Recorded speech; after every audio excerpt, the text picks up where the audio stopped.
at 7:30 p.m. Le 14 janvier 1986, le désert malien est plongé dans l'obscurité, balayé par un vent de sable étouffant. Près de Gourma-Rarousse, un hélicoptère Eurocopter AS-3, 150 écureuils du rallye Paris-Dakar, vient de quitter le sol depuis quelques minutes.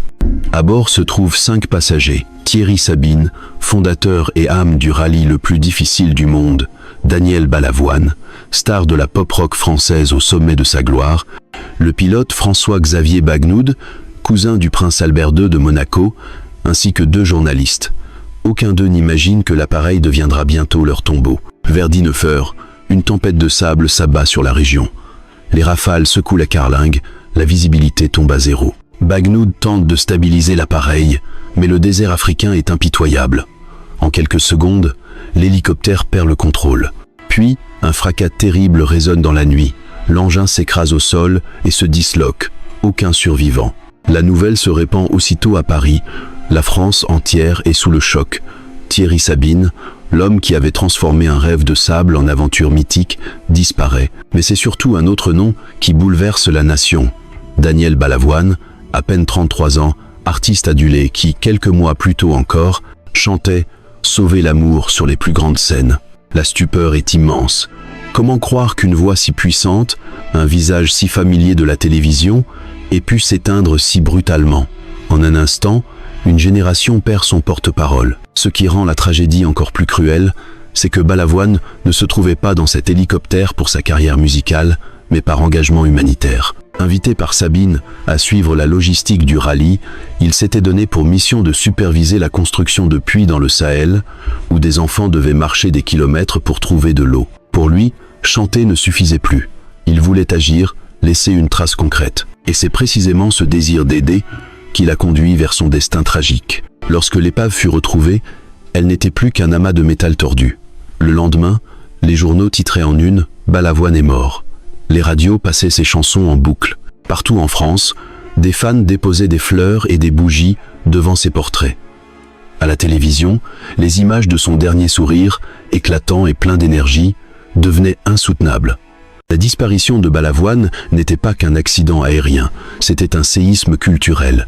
La France ne perdait pas seulement un chanteur, mais un symbole de jeunesse, de révolte et d'espérance. Pour beaucoup, le 14 janvier 1986 marquait la fin d'une époque, celle d'une chanson française vibrante, où les artistes osaient dire les douleurs et les rêves d'une génération. Mais avant de devenir cette figure légendaire emportée dans la douleur collective, Daniel Balavoine n'était qu'un enfant d'Alençon, le benjamin d'une fratrie nombreuse, un collégien malheureux en pension, un adolescent bouleversé par les Beatles. Son chemin, de ce garçon timide de Pau jusqu'à l'icône du rock français, fut une succession de détours, de luttes et de triomphes. Et pour comprendre pourquoi sa mort a laissé un vide si béant, il faut remonter le fil du temps, revenir à son enfance et à sa jeunesse rebelle, quand se forgeait déjà une personnalité artistique hors du commun. Daniel Balavoine naît le 5 février 1952 à Alençon, dans l'Orne. Il est le benjamin d'une fratrie de 6 enfants. Son père, Émile, est ingénieur urbaniste au service du ministère de la Reconstruction. Sa mère, Monique, est antiquaire. Très vite, la famille se disperse. En 1959, Émile est muté en Algérie française, tandis que Daniel reste en métropole. On l'inscrit dans un pensionnat à Pau, au sud-ouest de la France. C'est un monde froid et rigide qu'il déteste profondément. Le jeune garçon se sent isolé, mal aimé, et développe déjà ce sentiment d'injustice qui le poursuivra toute sa vie. À 11 ans, un déclic, il entend « She Loves You » des Beatles. Pour lui, c'est une révélation. Dans la voix et l'énergie de John Lennon et Paul McCartney, il découvre une liberté insoupçonnée. La musique devient son refuge, son exutoire. Tandis que ses camarades de pension s'ennuient dans la discipline, lui rêvent déjà de guitares électriques et de scènes enfiévrées. En mai 1968, Daniel n'a que 16 ans. Mais comme beaucoup de lycéens, il est happé par le souffle de révolte qui traverse la France. Les grèves, les slogans, l'utopie d'un monde nouveau le marquent à jamais. Balavoine participe aux manifestations, crie sa colère aux côtés d'étudiants et d'ouvriers.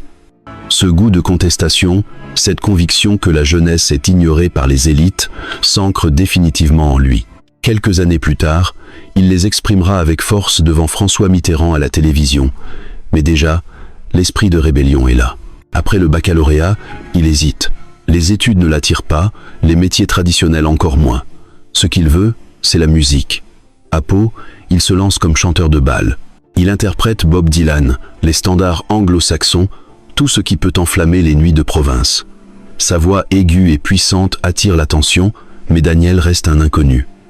En 1971, il monte à Paris, décidé à percer. C'est une désillusion.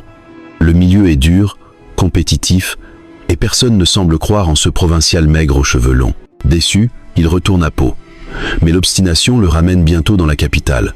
Cette fois, il tente sa chance lors d'une audition pour le groupe de hard rock Présence, dont le chanteur vient de partir. Face à lui, un concurrent redoutable. Laurent Voulzy, futur grand nom de la chanson française. Contre toute attente, c'est Balavoine qui est choisi. Avec Présence, il enregistre un album et parcourt la France. Mais le succès n'est pas au rendez-vous. Le groupe signe chez Warner, puis se dissout. Daniel se retrouve seul. Déterminé à continuer, il accepte de petits boulots pour survivre. Vendeur de disques le jour, musicien le soir. En 1973, il publie son premier 45 tours solo, Viens vite. Échec commercial. D'autres suivent, sans plus de succès. Aux yeux des producteurs, Balavoine n'est qu'un énième chanteur prometteur qui n'a pas trouvé son public. Pourtant, cette période de vache maigre est formatrice. Daniel affine son style, travaille son écriture. Ses chansons ne parlent pas de romances légères, mais de solitude, de douleur, de mort. Des thèmes sombres qui choquent certains, mais qui annoncent déjà sa singularité. À l'époque où la variété française se contente de refrains faciles, lui ose plonger dans la mélancolie. Une rencontre change sa trajectoire. Patrick Juvet, star montante des années 70. Impressionné par la voix du jeune Balavoine, Juvet l'invite à assurer ses premières parties en tournée. Daniel écrit même une chanson pour lui, Couleur d'automne. Grâce à cette collaboration, Balavoine entrevoit enfin une ouverture. Mais il lui faudra encore patienter. En 1975, sous l'aile du producteur Léo Missire, il signe chez Barclay. Premier album, De vous à elle, en passant par moi. Là encore, l'accueil est timide. En 1977, second album, Les aventures de Simon et Gunther. Nouvel échec. Eddie Barclay commence à perdre patience. Daniel doute, mais refuse d'abandonner. Il croit en son destin. Ces années de lutte forgent le caractère de Balavoine. Rebelle, il n'accepte pas les compromis. Obstiné, il persiste malgré les échecs. C'est cette ténacité qui finira par payer. Car à l'aube de 1978, une rencontre providentielle l'attend, celle de Michel Berger, qui prépare un opéra rock révolutionnaire. Grâce à Starmania, le jeune artiste inconnu deviendra bientôt une voix incontournable de la France entière. L'année 1978 marque un tournant décisif dans la vie de Daniel Balavoine. Après plusieurs échecs discographiques, il est à la croisée des chemins, persévérer ou tout abandonner. Mais le destin s'apprête à frapper à sa porte sous les traits d'un compositeur déjà célèbre, Michel Berger. Berger vient d'achever l'écriture d'un opéra rock audacieux, Starmania, conçu avec l'auteur québécois Luc Plamondon. L'œuvre raconte un futur sombre où règne violence, médias omnipotents et désillusion de la jeunesse. Il cherche encore la voix qui incarnera Johnny Roquefort, leader charismatique des Étoiles Noires, un personnage de révolte et de passion. En regardant la télévision, Berger tombe sur un jeune chanteur à la voix singulière interprétant une chanson de son dernier disque. Cette voix puissante, fragile et déchirante à la fois, le bouleverse. Il appelle immédiatement Daniel Balavoine. Pour Daniel, c'est une révélation. Enfin, un rôle qui correspond à son tempérament, rebelle, tourmenté, écorché vif. Dans Starmania, il interprète plusieurs titres, dont Quand on arrive en ville, Banlieue Nord et surtout SOS d'un terrien en détresse. Écrite sur mesure par Berger, cette chanson devient l'un des sommets de la comédie musicale. Le public est saisi par cette voix d'homme, montant vers des aigus impossibles, criant la solitude et le désarroi d'un être perdu dans l'univers. La première représentation a lieu au Palais des Congrès à Paris, devant des milliers de spectateurs. C'est un triomphe. La critique salue l'originalité de l'œuvre, mais c'est surtout Balavoine qui attire les regards. Il n'est plus un espoir déçu, mais la révélation de l'année. En quelques semaines, son nom circule partout. L'album de Starmania se vend à des centaines de milliers d'exemplaires. SOS d'un terrien en détresse devient un classique instantané. Parallèlement, Balavoine sort son 3e album solo, Le Chanteur. Le titre éponyme, où il raconte la gloire et la chute d'un chanteur promis à une carrière fulgurante mais éphémère, résonne avec force. Ironie du sort. Cette chanson autobiographique se transforme en tube national. Plus d'1 million de 45 tours s'écoulent et l'album atteint 800 000 ventes. Balavoine est désormais une star à part entière. Ce succès ne lui fait pas perdre sa lucidité. Dans Le Chanteur, il chante déjà la fragilité de la célébrité, l'angoisse de disparaître dans l'oubli. Cette conscience aiguë de la mort et du temps qui filante son œuvre, là où d'autres se contentent d'hymnes joyeux, lui rappelle que derrière les projecteurs se cache la solitude et l'angoisse. L'année suivante, en 1979, il confirme sa place avec l'album Face Amour, divisé par Face Amer. Si les ventes sont un peu moins spectaculaires, les concerts sont un succès. Balavoine ose pour la première fois une grande tournée en son nom propre qui culmine par 3 soirées triomphales à l'Olympia de Paris. La presse souligne son charisme scénique, petit gabarit, mais une énergie explosive, une intensité émotionnelle rare. Ce double succès, Starmania et Le Chanteur, transforme Daniel Balavoine en figure emblématique d'une nouvelle génération. Il incarne à la fois le lyrisme du rock, la modernité du synthétiseur et l'héritage de la chanson française. Sa voix n'est pas seulement belle, elle exprime une révolte, une faille, une vérité qui touche le cœur des jeunes. Dans les couloirs de Barclay, Eddie Barclay, qui doutait encore de son protégé, comprend qu'il a enfin trouvé sa pépite. Les médias le sollicitent, la télévision l'invite et les magazines publient ses portraits. Pourtant, Balavoine ne cède jamais à la facilité. Il choisit ses mots, refuse les compromis, reste fidèle à sa ligne artistique. Avec Starmania, il a trouvé une famille artistique. Michel Berger et France Gaulle deviennent ses amis intimes. Entre Berger et Balavoine, une fraternité naît. Tous deux partagent la même quête, utiliser la musique comme un miroir de la société et pas seulement comme divertissement. Ensemble, ils vont profondément marquer la chanson française des années 1980. En 3 ans, Daniel est passé de l'ombre à la lumière. D'un jeune chanteur enchaînant les échecs, il est devenu une voix incontournable, un symbole de modernité et de rébellion. Mais ce n'était que le début, car, au tournant des années 1980, Balavoine allait confirmer sa stature avec des albums puissants, des chansons mémorables et même une confrontation historique avec le futur président de la République. Au début des années 1980, Daniel Balavoine n'est plus seulement un jeune talent prometteur, il est devenu l'une des plus grandes voix de France. Ses albums s'enchaînent, chacun révélant un artiste en constante évolution, refusant la routine. En 1980, paraît Un autre monde. 3 titres en particulier frappent le public, Mon fils, Ma bataille, inspiré par les luttes pour la garde d'un enfant, qui rappelle le film Kramer vs. Kramer, je ne suis pas un héros, écrit initialement pour Johnny Hallyday mais que Balavoine finit par chanter lui-même, et La vie ne m'apprend rien, hymne à la lucidité désabusée. Ces chansons, fortes et intimes, parlent directement à une génération en quête de repères. Balavoine ne chante pas pour flatter, il chante pour dire la vérité, même lorsqu'elle dérange. La même année, il se produit à l'Olympia pour 4 soirs consécutifs, à guichet fermé. La presse salue un interprète incandescent, capable de passer du murmure à l'explosion. Son premier album live, Balavoine en concert, sort en 1981 et confirme son aura scénique. Mais c'est à la télévision que Daniel marque un coup historique. En mars 1980, invité sur le plateau du JT de 20h, il se retrouve face à François Mitterrand, alors candidat socialiste à l'élection présidentielle. Devant des millions de téléspectateurs, Balavoine, enflammé, dénonce la manière dont la classe politique ignore la jeunesse. Pendant 7 minutes, il interpelle Mitterrand. « Vous parlez d'avenir, mais vous ne parlez pas de nous. Nous sommes abandonnés. » La salle est sidérée. Jamais un chanteur n'avait osé parler ainsi à un futur président. Cet échange devient un moment culte de la télévision française, symbole de la révolte d'une génération qui ne se reconnaît pas dans le discours officiel. À partir de là, Daniel Balavoine n'est plus seulement un chanteur. Il devient la voix de la jeunesse, celui qui ose dire tout haut ce que d'autres taisent. Ses chansons, empreintes de douleur et de fragilité, trouvent un écho puissant.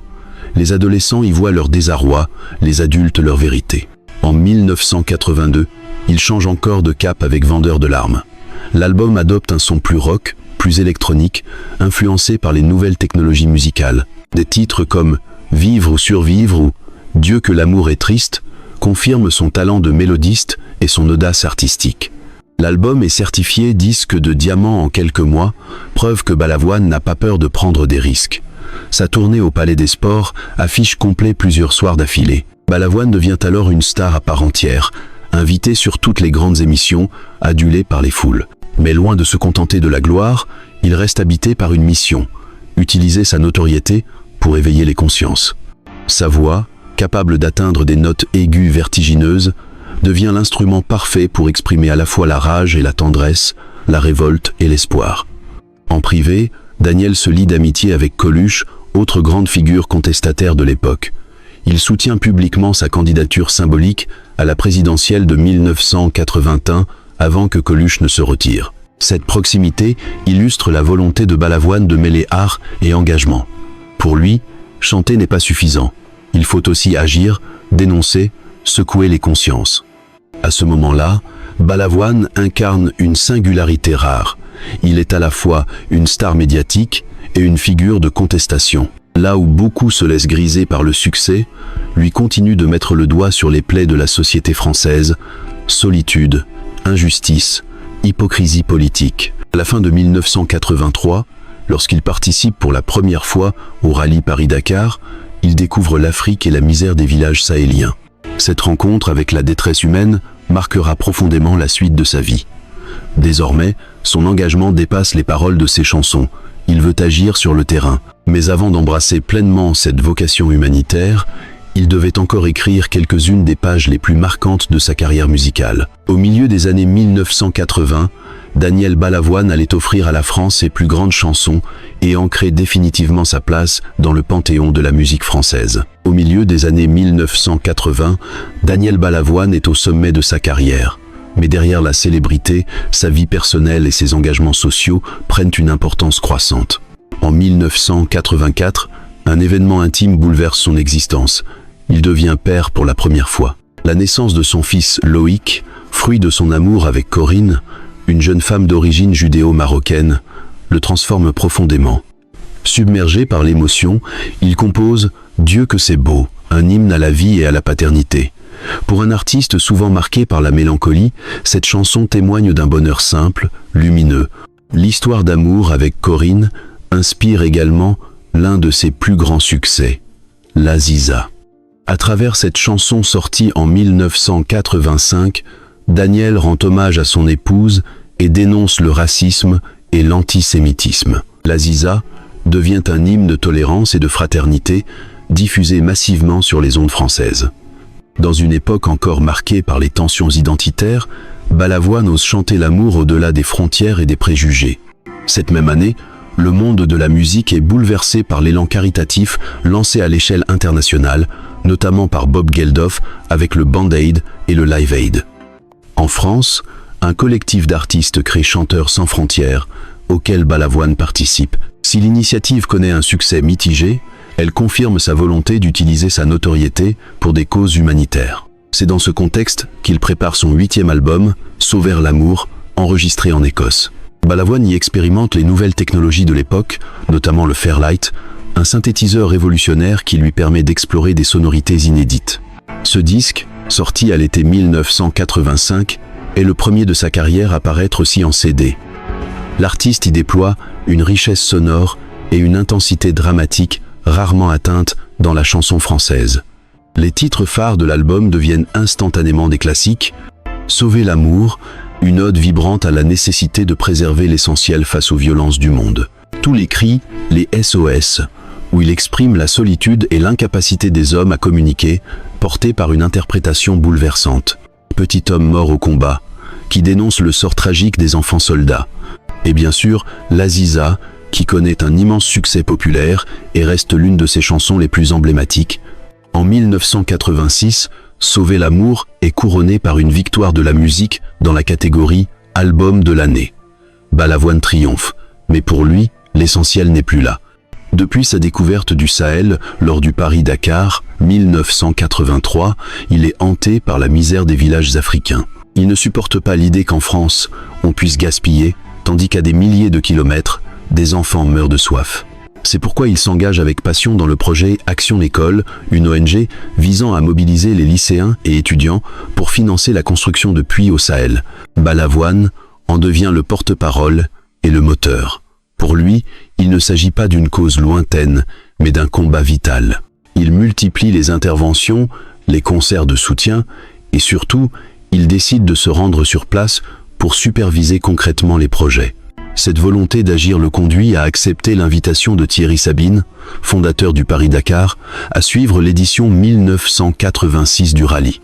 Grâce à la logistique de la course, Balavoine peut se déplacer dans les zones reculées et constater les besoins réels. C'est ce voyage humanitaire qui le mènera, quelques jours plus tard, dans l'hélicoptère fatal. Ainsi, à l'aube de 1986, Daniel Balavoine semble avoir tout accompli. Une carrière brillante, une famille aimante, des chansons devenues intemporelles et un engagement humanitaire sincère.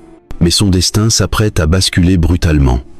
Le 14 janvier, en voulant sauver l'amour et la vie, il trouvera la mort dans le désert africain. Le 14 janvier 1986, un drame survient dans le désert malien. Lors d'une mission logistique liée au rallye Paris-Dakar, l'hélicoptère transportant Daniel Balavoine et 4 autres personnes est pris dans une tempête de sable et s'écrase au sol. Les 5 occupants trouvent la mort. Cette tragédie n'emporte pas seulement l'un des chanteurs les plus talentueux de France, elle crée aussi un vide immense dans la culture populaire. Lorsque la nouvelle arrive à Paris, c'est la stupeur. Balavoine n'a que 33 ans, il est au sommet de sa carrière et vient de publier Sauver l'amour avec des titres devenus cultes comme L'Aziza et Tous les cris les SOS. Il n'était pas en Afrique pour sa gloire personnelle, mais pour soutenir un projet humanitaire, la construction de puits dans les villages du Sahel. Ce détail accentue le choc. Sa mort est perçue comme le symbole d'un artiste qui, jusqu'au bout, a choisi de mettre son talent et son cœur au service des autres. Ses obsèques se tiennent à Biarritz, où il repose toujours. Des milliers de personnes se déplacent, anonymes et célébrités confondues. Les fans déposent des fleurs et allument des bougies. Les radios diffusent ses chansons sans interruption. La télévision rediffuse ses concerts, ses interviews passionnées, ses sourires et ses colères. En l'espace de quelques heures, Daniel Balavoine passe du statut de star à celui de légende. L'héritage artistique qu'il laisse derrière lui est immense. En moins d'une décennie, il a bâti une œuvre riche et audacieuse. Le chanteur, Mon fils, ma bataille, Vivre ou survivre, Tous les cris les SOS ou L'Aziza sont devenus des classiques. Sa voix, capable d'atteindre des aigus vertigineux, reste inimitable.